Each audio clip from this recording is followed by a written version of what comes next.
tenemos ahí un tema que se titula Un llamado a la gloria eterna. Oramos, Padre, gracias. Yo creo, Señor, que tus hijos, Señor, en cada uno de tus hijos tienes propósitos eternos. Y cada circunstancia, cada prueba, cada adversidad, tu palabra dice que es por breve tiempo.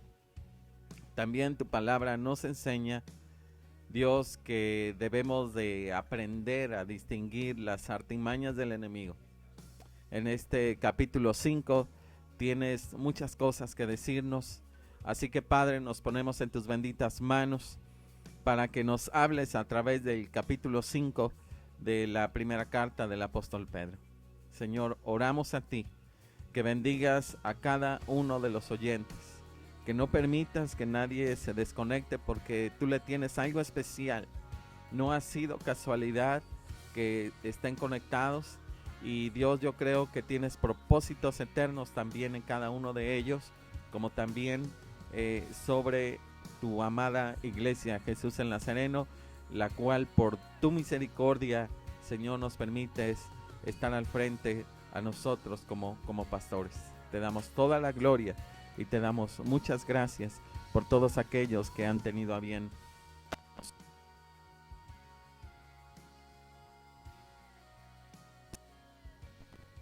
En el nombre que es sobre todo nombre, en el nombre de nuestro Señor y Salvador Jesucristo. Amén. Amén, amén. Muy bien. Tenemos entonces como título Un llamado a la gloria eterna. Bien, vamos a ver el último capítulo del apóstol Pedro, que es el capítulo 5, pero únicamente este capítulo 5 se compone de 14 versículos. Vamos a ver nada más hasta el versículo 11, porque del 12 al 14 ya es la salutación y la despedida. Así que Primera de Pedro, capítulo 5, versículos 1 al 11, y tenemos como título Un llamado a la gloria eterna. Este título es sacado de este hermoso versículo 10 que dice: Mas el Dios de toda gracia, que nos llamó a su gloria eterna. Dice este hermoso versículo: en Jesucristo, después que hayáis padecido un poco de tiempo, Él mismo os perfeccione, afirme, fortalezca y establezca. Entonces de aquí es que hemos sacado el título o el tema de hoy, un llamado a la gloria eterna, porque el verso 10 así lo dice: mas el Dios de toda gracia, que nos llamó a su gloria eterna. Entonces nos dice que vamos a padecer, pero los padecimientos, los sufrimientos, las adversidades, dice este hermoso texto, que son por un breve tiempo, y la gloria que Él nos promete es eterna. Además que tiene propósitos muy específicos cuando Dios permite que una prueba venga a nuestra vida. Muy bien, entonces ya estamos en el capítulo 5 y quiero leer de inicio, así de inicio nada más, el versículo 1, porque después vamos a estar viendo los otros textos conforme a cómo vamos avanzando. Bien, entonces dice el verso 1: ruego a los ancianos que están entre vosotros, yo anciano también con ellos y testigo de los padecimientos de Cristo, que soy también participante de la gloria que será revelada. Muy bien. Todos estos versículos del capítulo 5 nos hablan por ejemplo, los primeros versículos que nos hablan de los ancianos, un poquito, o ancianos o pastores. Nos habla un poquito después de la sujeción, de la sumisión que nosotros debemos de tener hacia Dios, pese aunque a veces viene la prueba, viene la situación compleja y como que no queremos tomar esa copa amarga, no queremos pasar ese momento complicado. Pero si está en los planes de Dios que pasemos por determinadas cosas, lo vamos a pasar. Entonces, el apóstol Pedro nos habla de una sumisión a la voluntad de Dios. También un poquito más adelante nos sigue hablando acerca de que el enemigo anda como león rugiente. Vamos a ver también en estos versículos, en este versículo específicamente, que nos habla que el enemigo anda como león rugiente.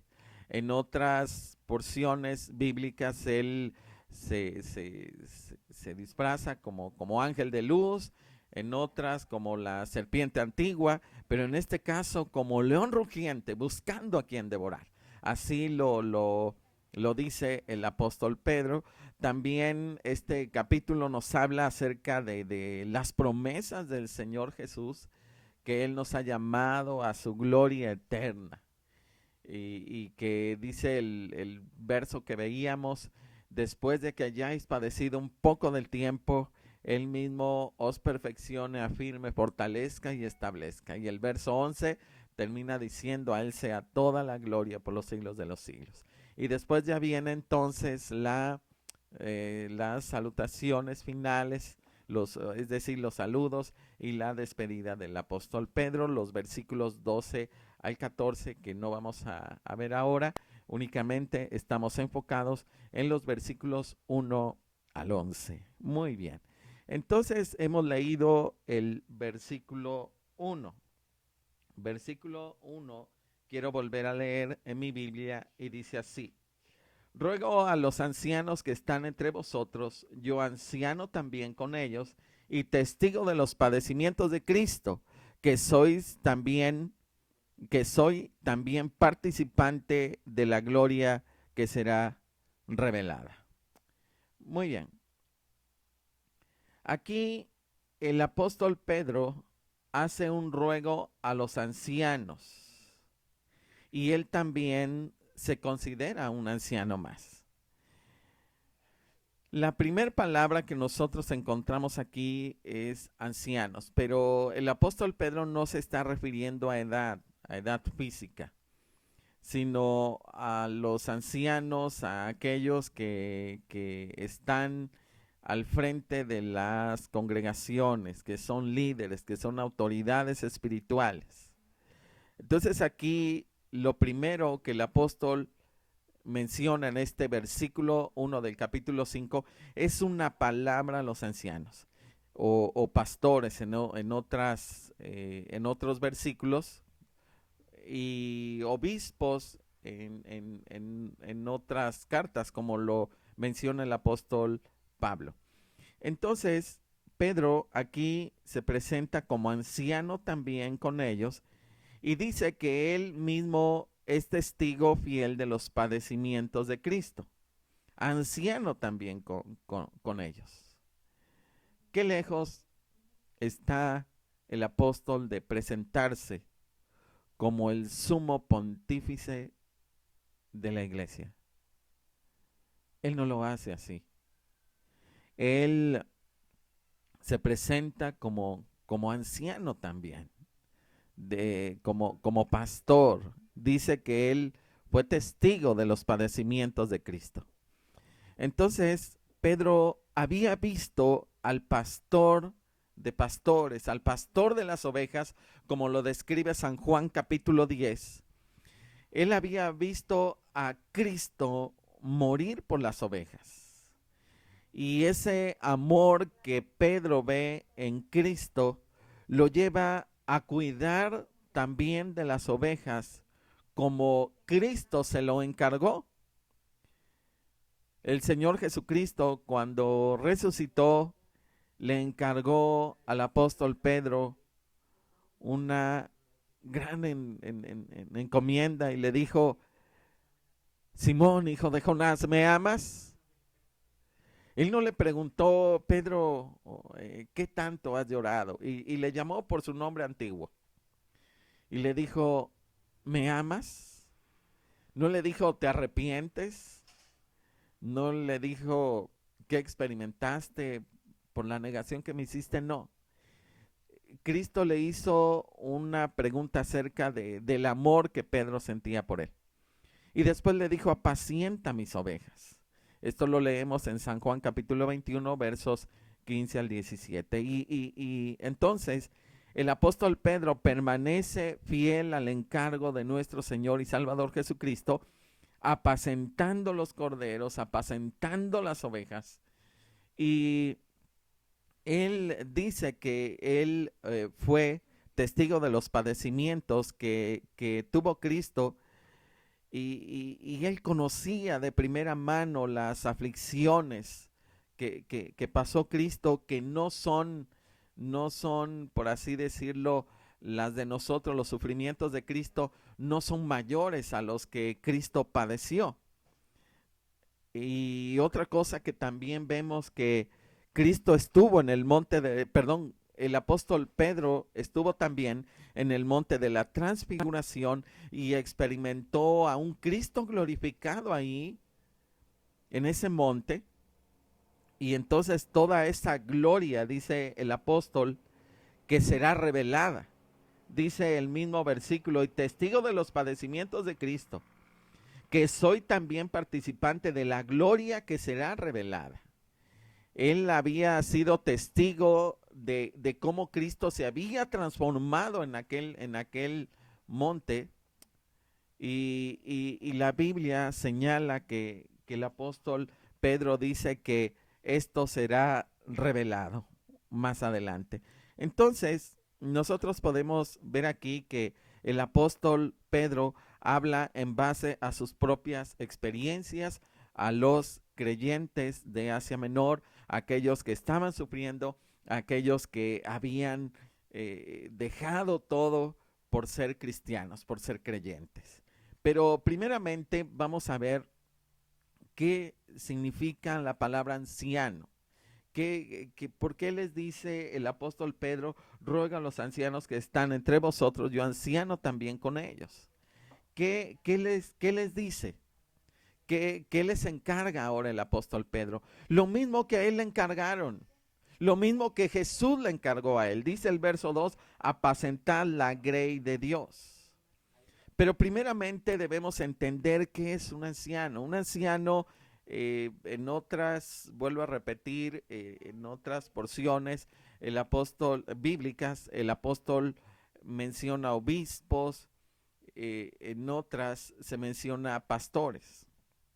Ahora, ¿qué es esta persona? ¿Quién es este encargado? ¿Qué significa? Un anciano, un obispo, un pastor, significa uno que mira, uno que supervisa, uno que vela y que está al pendiente por el bienestar de la comunidad. Es decir, por el bienestar de las ovejas, por la comunidad cristiana. Entonces, esto tenía en mucho un parecido a los pastores de aquel tiempo. Porque los pastores de ovejas en el Medio Oriente tenían importantes tareas. ¿Como cuáles? Por ejemplo, los pastores de ovejas defendían, válgase la redundancia, a sus ovejas de los animalitos o de los animales que querían destruirlos. Por ejemplo, aquellos animales feroces que querían devorarlos. La Biblia señala que David le platica a Saúl que él defendía como pastor a las ovejas. Entonces el pastor les defendía de los lobos, les defendía de los leones. El pastor se enfrentaba muchas veces a leones y a lobos y a todo animal feroz que quería destruir su rebaño. A una costa de su propia vida, él no tenía miedo a los animales salvajes. Créanme que yo le tengo miedo a los ratones. Pero aquellos pastores no le tenían temor a los leones o a los lobos, y aunque les tuvieran, ese amor a las ovejas les hacía enfrentarse a los enemigos que quisieran destruirlas. Bien, ¿qué más hacía el pastor? El pastor los guiaba a las ovejas a campos fértiles donde había mucho pasto, donde había un redil. Los llevaba a los pastos verdes, aunque tuviera que caminar horas bajo el sol, pero siempre buscando el pastor pastos verdes. Ahora, después de alimentarlos con pastos verdes, los regresaba al redil. Y también buscaba no tan solo pastos para alimentarlos, sino también agua suficiente. Aparte, él ungía con aceite a aquellos que, por ejemplo, que tuvieran una infección, para que no se les colocaran las moscas en las orejas. Eh, Él les ungía su cabeza, sus orejas, y los curaba. No tan solo esto, también el pastor buscaba a los perdidos, a las ovejas descarriadas, dejaba seguros ahí en el redil a las ovejas e iba por aquellos que estaban perdidas, por aquellas que estaban perdidas, que no habían regresado al redil. Entonces esto es muy instructivo, comparar estas funciones con las responsabilidades pastorales, hablando espiritualmente. Ahora, Pedro se está dirigiendo al equipo de hombres, al equipo de personas que tiene un liderazgo dentro de una congregación, sin importar el título que se tenga. Ellos cuidan ovejas, ellos ellos interceden a Dios por las ovejas, ellos cuidan a las ovejas. Y se puede incluir aquí el título de pastor, de anciano o de obispo, o se puede a veces no tener estos llamados o estas ordenaciones ministeriales, pero lo cierto es que hay hermanos, hay hermanas que cuidan y son responsables del bienestar espiritual de determinado grupo de la congregación, de la iglesia. Están aún las maestras de la escuela bíblica, están aún aquellos predicadores, aquellos hombres y mujeres que se encargan de ministrar a cierto sector de la congregación. Ellos enseñan, ellos dirigen a los congregantes conforme a la necesidad que estos mismos presentan. Y el apóstol Pedro, con su experiencia, se está dirigiendo a todos ellos. Es decir, el anciano es aquel que apacienta la grey desinteresadamente. Es lo que dice el verso 2. Apacentad la grey de Dios que está entre vosotros, cuidando de ella, no por fuerza, sino voluntariamente, no por ganancia deshonesta, sino con ánimo pronto. Entonces, los ancianos, pastores, los hombres maduros de carácter que han sido capacitados por el Espíritu Santo de Dios, proveen un liderazgo, una ministración, una bendición. Dios habla a través de ellos. Entonces, sus tareas son alimentar, sus tareas son proteger, guiar, apoyar a los más débiles, vendar a los heridos y toda esta serie de cosas que conlleva el cuidado de las almas. Entonces, apacentar la grey, como nosotros vemos de acuerdo a los ejemplos que nos ilustran los pastores de aquel tiempo, apacentar la grey, de acuerdo a lo que nos dice el verso 2, requiere tiempo. Y sobre todo cuando la congregación empieza a crecer, se necesita más de uno, más de dos, más de tres que dediquen tiempo a un determinado ministerio, ya sea parcial o completo, pero Dios sigue haciendo llamados. ¿Para qué? Para ministrar a otros. Así que si Dios le está haciendo un llamado a través de sus autoridades, no lo dude. Es la voz de Dios que le está llamando para que usted también sirva en la obra del Señor. Versículo 3 dice, no como teniendo señorío sobre los que están a vuestro cuidado, sino siendo ejemplo de la grey. Aquí nos dice cómo debe ser la administración que las autoridades espirituales deben dar. Dice, no como teniendo señorío sobre los que están a vuestro cuidado, sino con el ejemplo. Es decir, las autoridades espirituales debemos ser ejemplos, no dictadores. Debemos siempre tratar a los hermanos con esa, esa benevolencia, ese cuidado de como Dios lo hace con nosotros mismos.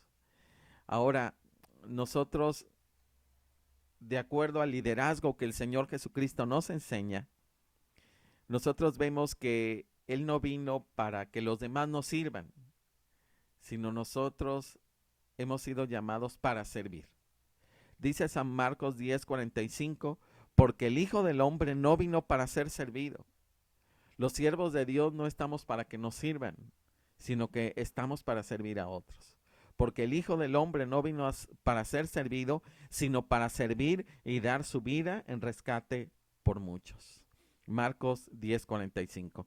Entonces el pastor de ovejas debe caminar delante de ellas para que le sigan todos aquellos congregantes y ven al pastor que en este caso va adelante y las ovejas, dice San Juan capítulo 10, que le siguen. Ahora, como dice el verso 4, no teniendo señorío, sino, dice el verso 4, sino siendo ejemplo, dice el verso 3. Versículo 4 dice, viene la recompensa, porque muchas veces el ministerio va a traer agotamiento va a ser a veces muy sufrido en muchas áreas. Dice el verso 4, y cuando aparezca el príncipe de los pastores, vosotros recibiréis la corona incorruptible de gloria. Entonces aquí en el verso 4, el anciano pastor no está tratando de agradar a los hombres, sino está tratando de agradar al príncipe de los pastores. ¿Quién es el príncipe de los pastores? Nuestro Señor y Salvador Jesucristo. De acuerdo a San Juan 10, Él nos habla que Él es el pastor de las ovejas. Entonces, cuando aparezca Él como el príncipe de los pastores, el trabajo de un anciano pastor que involucra tiempo. Fíjense que en propia experiencia yo pudiera decir que el trabajo del pastor se divide en tres secciones. Por ejemplo, involucra tiempo con Dios, tiempo de comunión con Dios. Y el trabajo ministerial, no tan solo pastor anciano o anciano pastor, sino también hablo de todos los liderazgos ministeriales. Dice, bueno, en experiencia, no tan solo involucra tiempo de comunión con Dios, sino también involucra tiempo de preparación, en el cual nosotros tenemos que estudiar la palabra del Señor. Eso es lo segundo. Y lo tercero que también involucra es tiempo de cuidado y de comunión con las ovejas. Esas, desde mi punto de vista, esas son las tres áreas que involucra todo liderazgo espiritual dentro de la iglesia. Entonces, tiempo de comunión con Dios, tiempo de preparación bíblica y también tiempo de cuidado, de ministración con aquel grupo que se dirige o se ministra. Ahora, por todo esto hay un desgaste físico, hay un desgaste emocional, porque a veces, hermanos, a una ovejita le pasa una cosa, a otra ovejita le pasa otra, y entonces uno tiene que hacer tiempos para ministrar. Además de que el líder, la autoridad espiritual debe de simpatizar con las ovejas, debe aconsejar. Esto conlleva a veces también en ese cuidado de las ovejas, a veces lleva a reprenderlas, a amonestarlas, a enseñarles, a disciplinarlas, pero también en otras ocasiones a advertirles. Entonces, en ocasiones puede parecer una tarea fácil, pero no lo es así.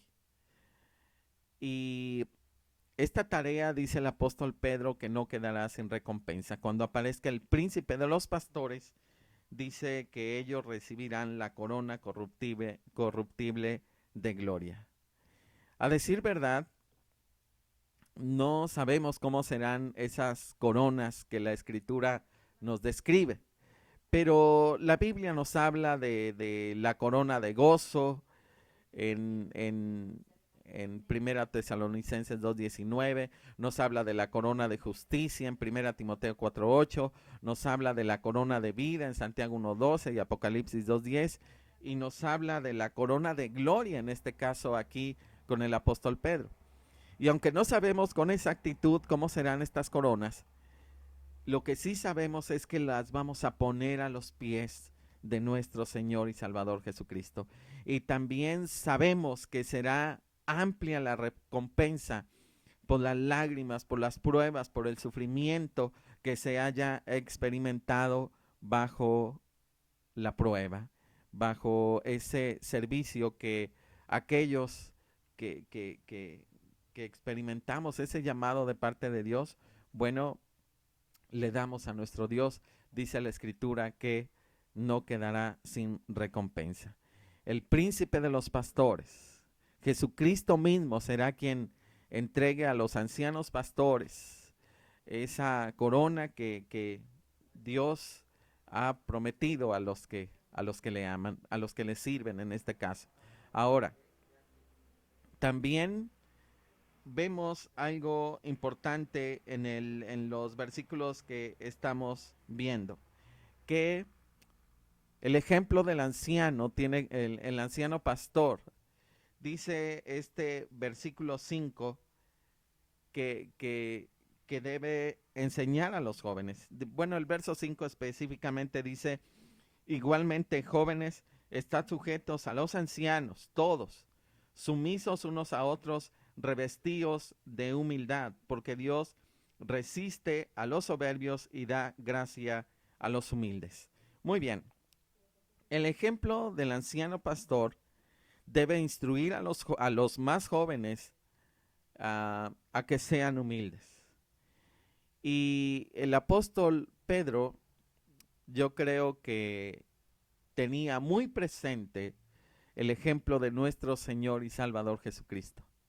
Cuando en San Juan capítulo 13, los versículos 4 al 17, nos narran cómo antes de tomar la Pascua, que el Señor Jesucristo estaba por momentos ya de dar la vida por nosotros en la cruz. La Biblia señala que antes de tomar la Pascua, el Señor Jesucristo se ciñó una toalla y le lavó los pies a sus discípulos. Entonces, Pedro parece reflejar el ejemplo de Cristo cuando habla que debe haber sujeción, que debemos de ser humildes. Y el apóstol Pedro escribe esta carta a aquellos que están viviendo en una sociedad bastante complicada. Y el apóstol Pedro habla de la sumisión, de la humildad. Y esto muchas veces es complicado en la iglesia, porque esa humildad que debe de distinguir a los hijos de Dios muchas veces no se puede palpar, no se puede ver del todo en algunos creyentes. Y el apóstol Pedro hoy nos invita que seamos humildes. La posición en aquel tiempo significaba mucho. El trato no era el mismo a un superior que a un inferior. Se le daba un lugar más importante a las personas pudientes que a las personas de escasos recursos. Entonces, en la sociedad en que vivían estos lectores, sí se marcaban diferencias sociales. Pero el apóstol Pedro señala que en la iglesia no debe ser así. En la iglesia debe ser diferente. En la iglesia todos somos iguales. Nadie debe ser más que nadie. Aunque sirva, aunque, aunque predique, el que predica no tiene mayor importancia que el que lava los baños. El que canta no es más importante que el que barre las instalaciones, la casa de Dios. Entonces, los rangos, los niveles se ven allá afuera, en las sociedades, en el mundo. Pero en la iglesia, el apóstol Pedro señala que debe haber sumisión unos a los otros, que nos debemos de revestir de toda humildad. Y sobre todo, habla aquí a los más jóvenes, pues no se sabe si en años o en fe, pero debían sujetarse a los ancianos, porque muchas veces tal vez a los jóvenes pudiera a veces costar un poquito más de trabajo, o puede ser también a los adultos que nos cuesta un poquito más de trabajo ser humildes. Y el apóstol Pedro trae un proverbio que está en el capítulo 3, verso 34, donde dice que Dios resiste a los soberbios y da gracia a los humildes. Y nosotros podemos ver que la autoridad, la sujeción a nuestras autoridades está señalada primeramente por nuestro Señor y Salvador Jesucristo, que sirvió, hermanos, con demasiada humildad al punto de lavar los pies de sus discípulos. Y la humildad tiene que ver a veces con el sometimiento, aunque pues a veces no nos guste del todo. Los versículos 6 y 7 dicen: humillaos bajo la poderosa mano de Dios, para que Él os exalte cuando fuere tiempo, echando toda vuestra ansiedad sobre Él, porque Él tiene cuidado de vosotros. El apóstol Pedro, aquí en el verso 6, dice algo muy importante.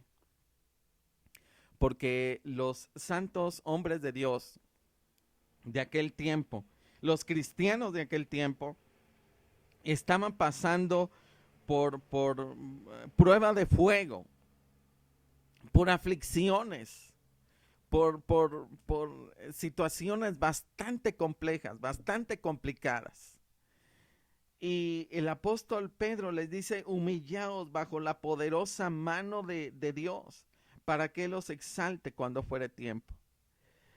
Y esas pruebas que estaban pasando los creyentes de aquel tiempo habían sido permitidas por Dios. Y la mejor actitud, dice el apóstol Pedro, que se puede tener ante la prueba es aceptarla con humildad, porque es o está en el plan de Dios. Y algo que señala el apóstol Pedro, que él les va a exaltar, pero a su debido tiempo. Dios sostiene a su pueblo en medio de la prueba y Él después los va a exaltar a su debido tiempo. Entonces las pruebas y los sufrimientos muchas veces van a provocar dudas, van a provocar preguntas, porque va a venir esos cuestionamientos a nosotros que van a decir, ¿por qué permite Dios esto en mi vida? Esas actitudes nos pueden llevar a quejas, a sentir a veces amargura, dolor en nuestro corazón. Y por qué no hasta rebeldía contra nuestro Dios. Y el apóstol Pedro está diciendo no. En el verso 6 dice, humillaos bajo la poderosa mano del Señor. Es decir, el creyente debe someterse a la voluntad del Señor con humildad, porque Dios es sabio y sabe lo que es mejor para nosotros. Y la poderosa mano divina es suficiente para protegernos dentro del horno de la prueba y después sacarnos de él, después exaltarnos a su debido tiempo. Dios sabe cuándo deba exaltarnos. Su tiempo es perfecto. Y muchas veces nos mete ahí en el horno de la prueba.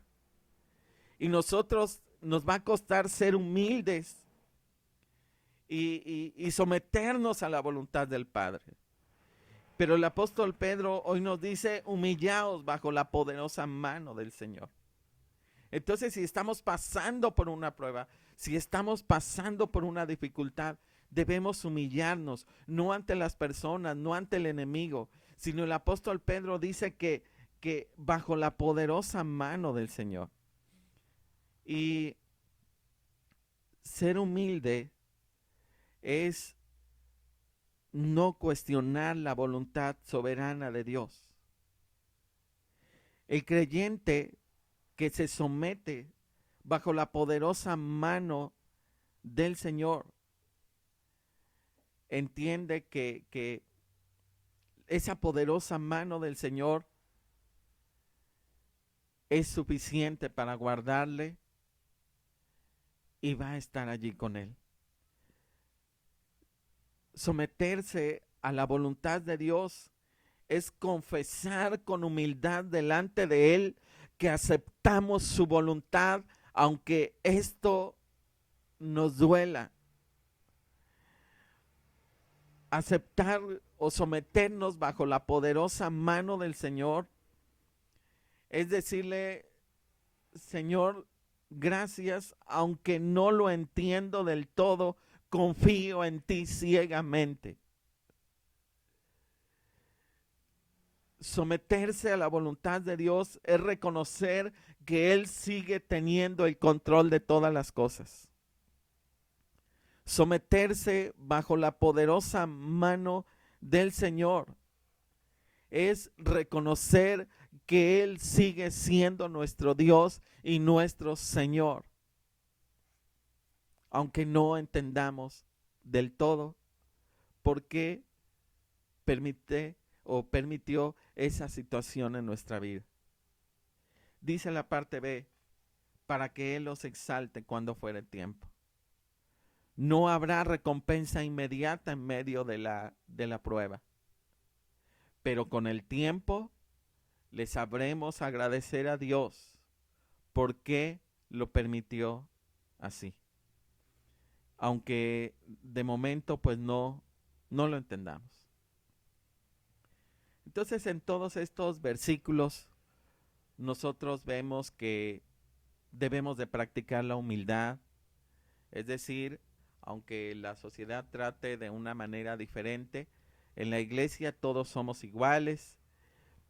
Nosotros que tratamos de servir al Señor debemos de hacerlo dedicando un tiempo a la oración, dedicando un tiempo a la preparación, dedicando también un tiempo a convivir con aquellos que ministramos. La Biblia nos señala que aún los jóvenes deben estar sujetos a los ancianos y también los versículos que hemos visto nos han enseñado que nos sometamos unos a otros y que aceptemos la voluntad de Dios y que nos sometamos a Él. Pero el versículo 7 también nos enseña algo importante. Dice el verso 7, echando toda vuestra ansiedad en Él.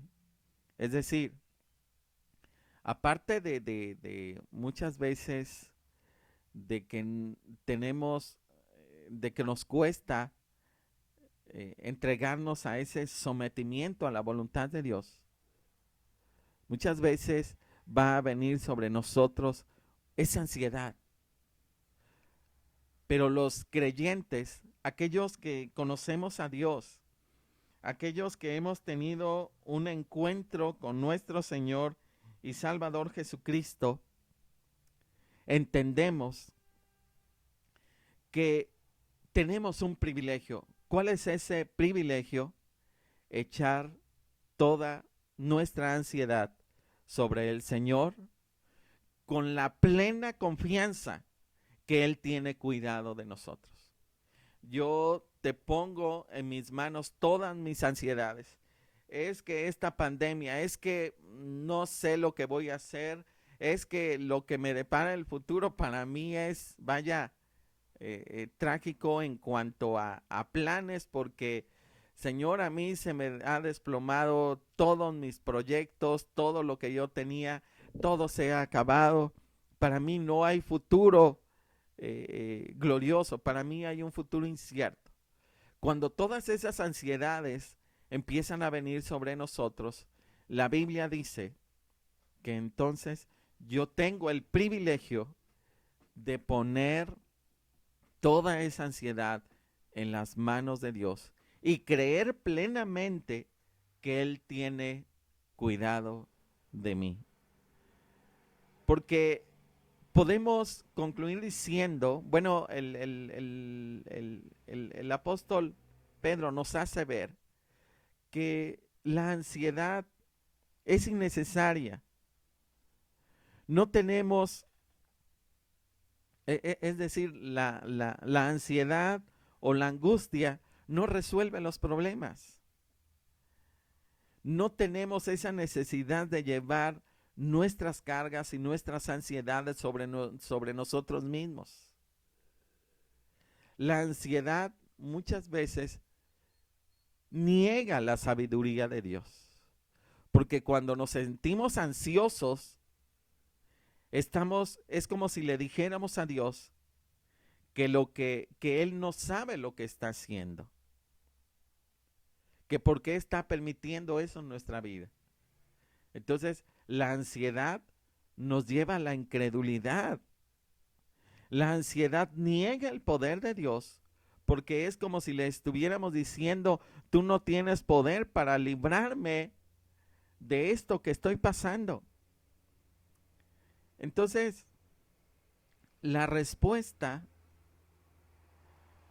a la ansiedad es echarla sobre la persona de nuestro Señor y Salvador Jesucristo. Porque cuando tenemos ansiedad, la Biblia nos dice en Filipenses 4, 6 y 7, por nada estéis afanosos, sino sean conocidas vuestras peticiones delante de Dios en toda oración y ruego con acción de gracias. Y la paz de Dios, que sobrepasa todo entendimiento, guardará vuestros corazones y vuestros pensamientos en Cristo Jesús. La palabra del Señor dice, por nada estéis afanosos. Y si algo no lo entendemos y viene a nuestra vida, vamos a echar esa ansiedad sobre el Señor.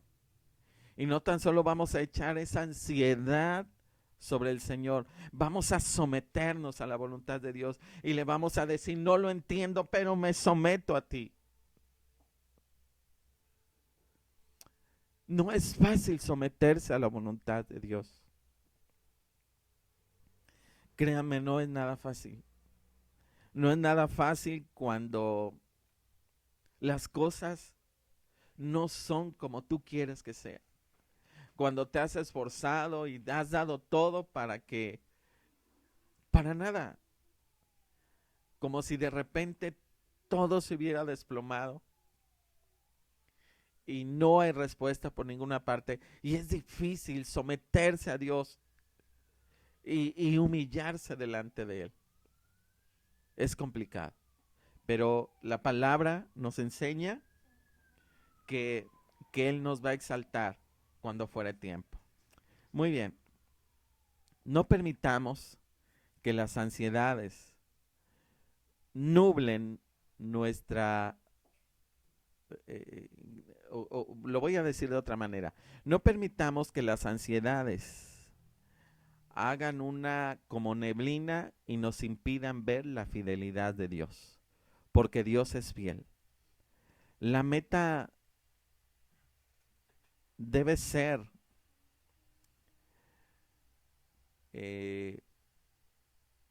caminar en fe. La meta es vivir victoriosamente. El objetivo o el propósito de Dios es que no es que nosotros ahí vayamos sobreviviendo. Dios nos ha llamado a ser más que vencedores. Dios nos ha llamado a tener una vida de victoria, de triunfo. Y esta misma no quiere decir que siempre las cosas van a ser bien, van a estar bien, sino una vida de triunfo conlleva a vivir por encima de las circunstancias, no debajo de. Y cuando estoy viviendo bajo de, entonces yo tengo que humillarme bajo la poderosa mano del Señor, echar toda la ansiedad que siento en el Señor y entonces yo empiezo a caminar sobre las aguas, empiezo a caminar sobre las tempestades, empiezo a caminar sobre las circunstancias. Muy bien, vámonos al verso que sigue. Dice, sed sobrios y velad. Aquí nos habla del enemigo. Dice, sed sobrios y velad, porque vuestro adversario, el diablo, como león rugiente, anda buscando a quien devorar. Al cual, dice el verso 9, al cual resistid firmes en la fe, sabiendo que los mismos padecimientos se van cumpliendo en vuestros hermanos en todo el mundo.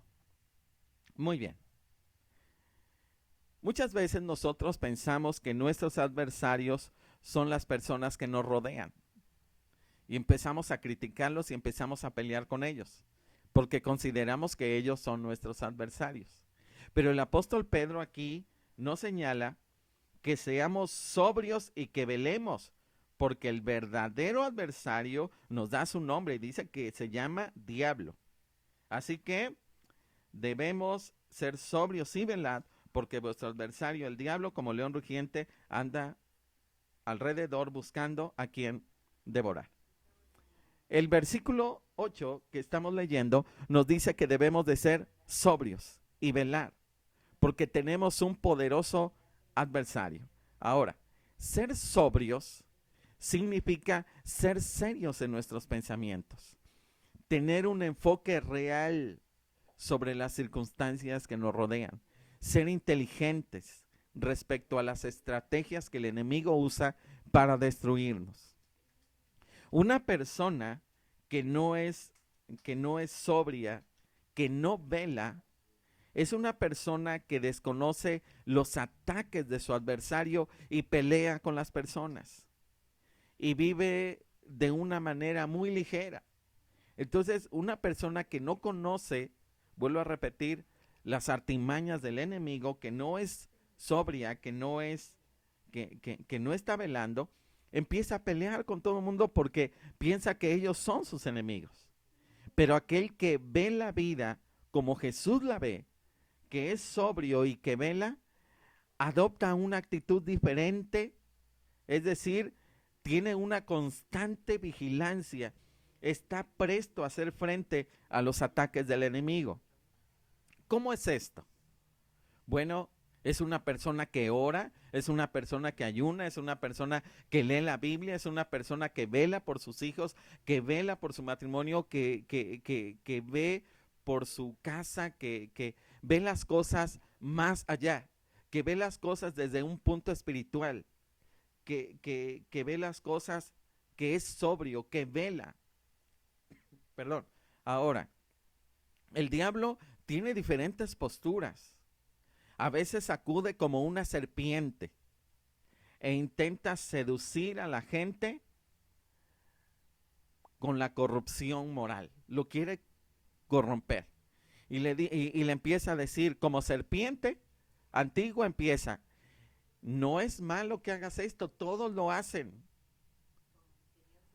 Con que Dios dijo que, mira, no es tan malo, pues no le vas a... Y empieza a dar consejos acerca de robar, de defraudar, de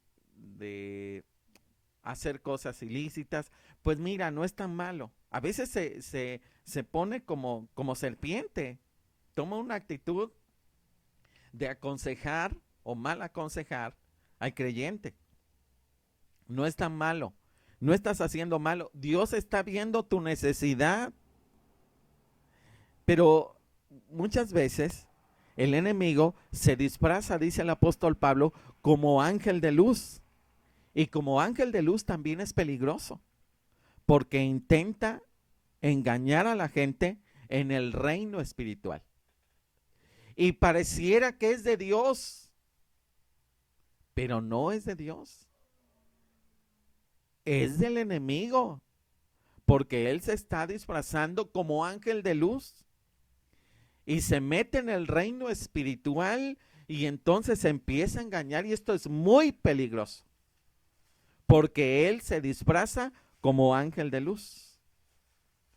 Pero ahora el apóstol Pedro no está diciendo que se disfraza ni como serpiente ni como ángel de luz. Está diciendo que aquí el enemigo se está disfrazando como león rugiente. ¿Y cómo hace un león? Bueno, sabemos cómo hace un león. Se impone, trata de hacerse majestuoso. Es silencioso para atrapar la presa. Y ya cuando lo tiene cerca, le enseña su dentadura y su majestuosidad corporal. Así que, ¿qué está intentando hacer en estos versículos? Está tratando de atemorizar. Y el miedo no viene de parte de Dios. Dice la Escritura que el amor echa fuera el temor. Así que aquí no se está disfrazando como la serpiente antigua ni como ángel de luz. Aquí viene a atemorizar, viene a meter miedo. Eso es lo que el enemigo quiere, que usted y yo vivamos con miedo, vivamos con temor, vivamos aprensivos, que dejemos de confiar en Dios. Y Él nos amedrenta, nos hace tener inseguridades. Pero el apóstol Pedro busca, en este caso, nos hace ver que dice aquí cómo lo podemos resistir. No dice que le digamos de groserías y que no. Dice el verso 9, al cual resistid firmes en la fe. ¿Cómo lo vamos a resistir? Me encanta un versículo que está en Judas 1:9, que dice de la siguiente manera. Judas 1:9, dice así: pero cuando el arcángel Miguel contendía con el diablo, disputando con él por el cuerpo de Moisés, no se atrevió a proferir juicio de maldición contra él, sino que dijo: el Señor te reprenda. El Señor te reprenda, dice la Escritura, que dijo el arcángel Miguel. Así que cuando usted, el enemigo, se presente como león rugiente, el Señor te reprenda. Así lo hizo el arcángel Miguel. Bien, algo que nosotros vemos aquí, que el enemigo siempre ha sido un imitador. El verdadero león de la tribu de Judá es nuestro Señor y Salvador Jesucristo. Así que el enemigo muchas veces ataca a aquellos que se sienten autosuficientes, a los que no son sobrios, a los que no velan en oración, a los que no ayunan, a los que no adoran, a los que no leen la Biblia, a los que no tienen vida devocional, pues a ellos los va a atacar. Pero ¿a quiénes va a atacar? A los que no son humildes, a los que no se someten a la voluntad de Dios. A ellos sí los va a espantar. Pero aquel que es sobrio y que está velando, no lo espanta, lo reprende en el nombre de nuestro Señor y Salvador Jesucristo. Muy bien, ahora dice el verso 9, al cual resistid firmes en la fe, sabiendo que los mismos padecimientos se van cumpliendo en vuestros hermanos en todo el mundo. Resistencia, o sea, la resistencia que hemos de poner ante nuestro adversario es nuestra fe. No podemos rendirnos ante la furia de aquel león rugiente. Más bien el mandamiento es resistir firmes en la fe. ¿Cómo resistimos firmes en la fe? Mediante la oración y mediante la santa palabra del Señor.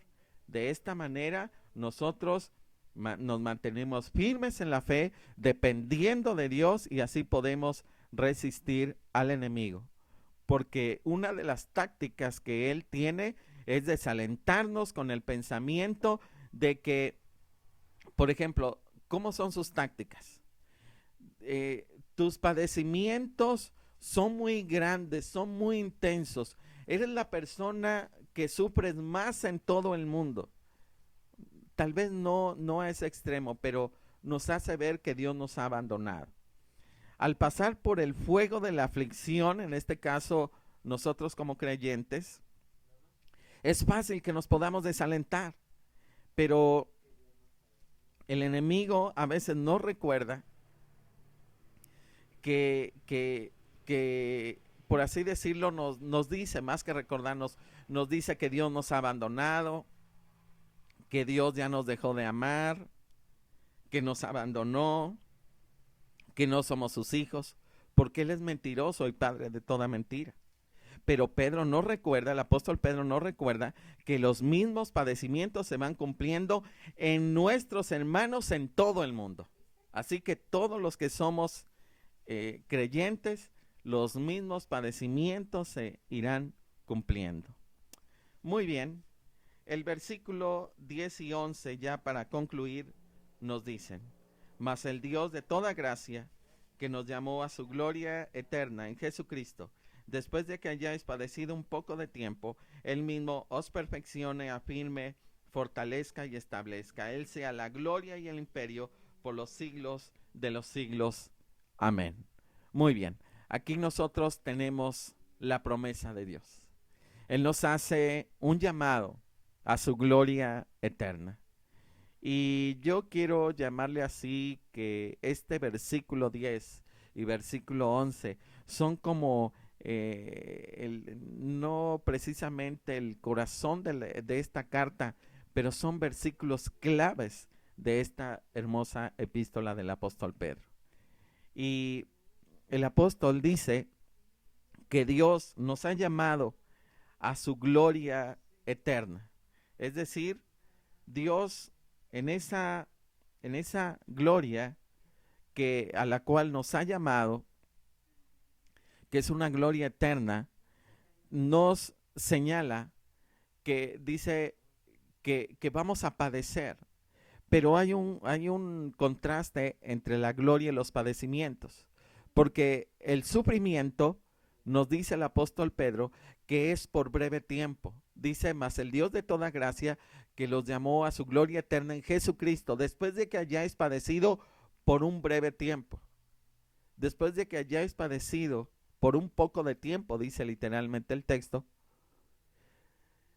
pero la gloria es eterna y el sufrimiento dura poco. Es decir, el sufrimiento breve y la gloria eterna. Y cuando termine la aflicción, Dios hará su obra perfecta en nosotros. Cuando termine ese sufrimiento, que Él mismo tiene el control, cuando sea el momento apropiado, dice el apóstol Pedro, Él quitará la prueba y volverá en gloria al cristiano, al creyente.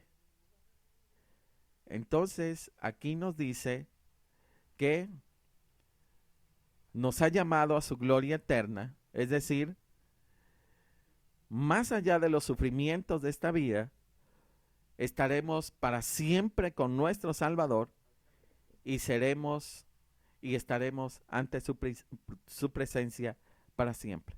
El sufrimiento, vuelvo a repetir, dura muy poco y nos instruye este sufrimiento para reinar en cuatro cosas importantes. Él mismo nos perfecciona. Nosotros podemos ver que las pruebas son para que nosotros maduremos. Vuelvo a repetir. Las pruebas son para perfeccionarnos. Las pruebas, dice el apóstol Pedro, que son para que nos parezcamos a nuestro Señor y Salvador Jesucristo. Las pruebas nos perfeccionan, las pruebas nos hacen madurar en nuestra fe. Las pruebas nos hacen excelentes creyentes. ¿Qué más hace la prueba? La prueba nos afianza, es decir, nos hace más estables, más capaces. La prueba nos hace tener un buen testimonio. Esa firmeza que el Señor hace en nosotros nos hace soportar y vivir bajo presión. ¿Qué más hace aparte de afirmarnos? Dice este hermoso versículo 10 que también la prueba, en medio de la prueba, recibimos fortaleza. Con la persecución, con el temor que el enemigo quiere infundar, con las pruebas que Dios permite en nuestra vida, a veces nos debilitamos. La prueba nos desgasta. La prueba tiene a veces unos efectos incluso de desplomarnos a veces. Y Dios, dice la Escritura, que nos fortalece para que podamos resistir la prueba. Si no estuviera Dios con nosotros, tal vez esa prueba que estamos viviendo ya nos hubiera incluso matado físicamente. Porque el Señor en medio de la prueba, dice el apóstol Pedro, que fortalece. Y no tan solo fortalece, sino también tiene un propósito más. ¿Cuál es? Establecernos. Y en el original, el establecimiento tiene que ver con una palabra que significa fundamento.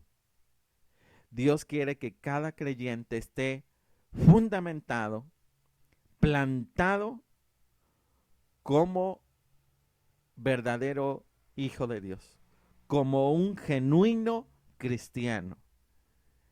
Y nosotros podemos ver en estos versículos que es inevitable el sufrimiento, pero tiene propósitos eternos de perfeccionar nuestro carácter. La prueba purifica nuestra fe, ajusta un carácter diferente, afianza nuestra fe, fortalece nuestra vida, nos establece como verdadero pueblo de Dios. Y el apóstol Pedro concluye diciendo en el verso 11 que Él reciba toda la gloria y toda la honra. Dice el versículo 11, a Él sea la gloria y el imperio por los siglos de los siglos. Amén. Entonces, sobre cualquier persecución, sobre cualquier sufrimiento que podamos tener, sobre cualquier temor que el enemigo nos quiera meter o hacer, sobre cualquier cosa, nosotros debemos de someternos a Dios y aceptar su voluntad. Él tiene el control de todo. El control de esta pandemia no lo tiene ni los gobiernos, ni el enemigo, no lo tiene el ser humano, ni el propio Satanás. Lo tiene Dios. Que los demás, que alguien, el enemigo, los humanos, se pueda utilizar o lo estén utilizando, eso es aparte. Pero el que verdaderamente tiene el control de todo esto es nuestro Dios. Y a Él sea la gloria y la honra por los siglos de los siglos. A Él sea gloria, dominio por los siglos de los siglos.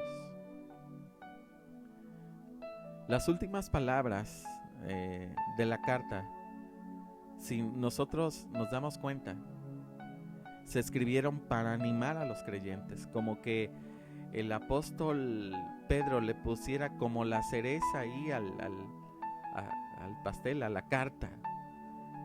Me encanta estos versículos con que el apóstol Pablo, con los cuales el apóstol Pedro sella esta carta. Me encanta la conclusión de esta carta. ¿Cómo la sella el apóstol Pedro? Y quisiera preguntar antes de orar. ¿El enemigo está buscando devorarlo? ¿Cómo está afrontando estas amenazas que el enemigo le está haciendo? Está pasando por una prueba difícil. ¿Ya le dio gracias a Dios? ¿Ya glorificó a Dios? ¿Ya se sometió bajo la poderosa mano del Señor?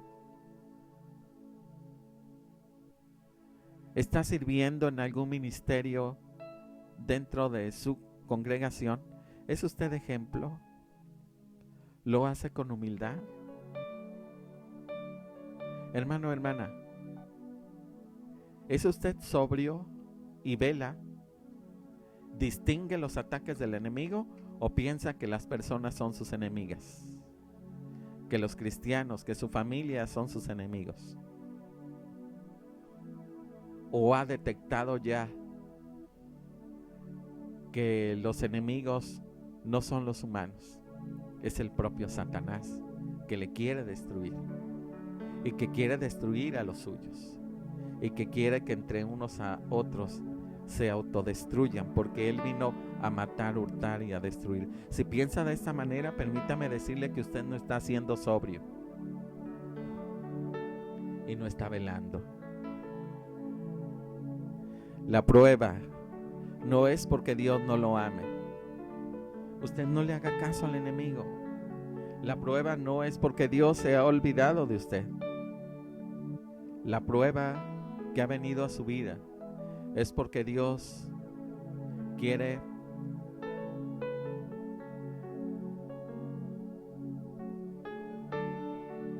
perfeccionarlo, afirmarlo, fortalecerlo y establecerlo.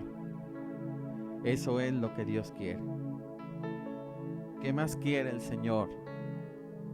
Que le demos toda la gloria y que le demos toda la honra y que dejemos que Él haga. Te adoramos en esta noche, en esta tarde que nos regales. Oh Señor, el capítulo 5 es un capítulo muy enriquecido. Señor, ayúdanos a ser ejemplo de los creyentes, a tratarlos, Señor, con humildad. Señor, tal vez yo no he sabido tratar a mis hermanos en la fe, no he sabido tratar a mi familia, Tal vez Dios le ha hablado ahora, porque usted no ha sabido tratar a los suyos. Y Dios quiere que usted y yo seamos humildes. Señor, ayúdanos a ser ejemplo de los creyentes. Nuestra familia es creyente. Ayúdanos a ser creyentes, a ser ejemplo de ellos, ejemplo para ellos, Señor. Señor, más de alguno está pasando una prueba complicada. Pero hoy, Señor, tu pueblo se humilla bajo la poderosa mano de Dios. Hoy tu pueblo se humilla bajo tu poderosa mano y acepta tu voluntad. Señor, está bien. Si así tú quieres que sea, está bien, Señor, nosotros lo aceptamos. No lo entendemos, pero lo aceptamos. Y nos humillamos bajo la poderosa mano del Señor. Hoy nos humillamos delante de ti. Padre, tal vez haya más de uno que esté escuchando esta transmisión, pero tiene temor, Señor. Vive con miedo. Está inseguro, está insegura, Padre. Hoy te ruego, Señor, por todos ellos, que les bendigas, que les quites ese temor. En el nombre de Jesús, ese temor se va. En el nombre de Jesús, y nos aferramos a tus promesas. En el nombre de Jesús, muchas gracias.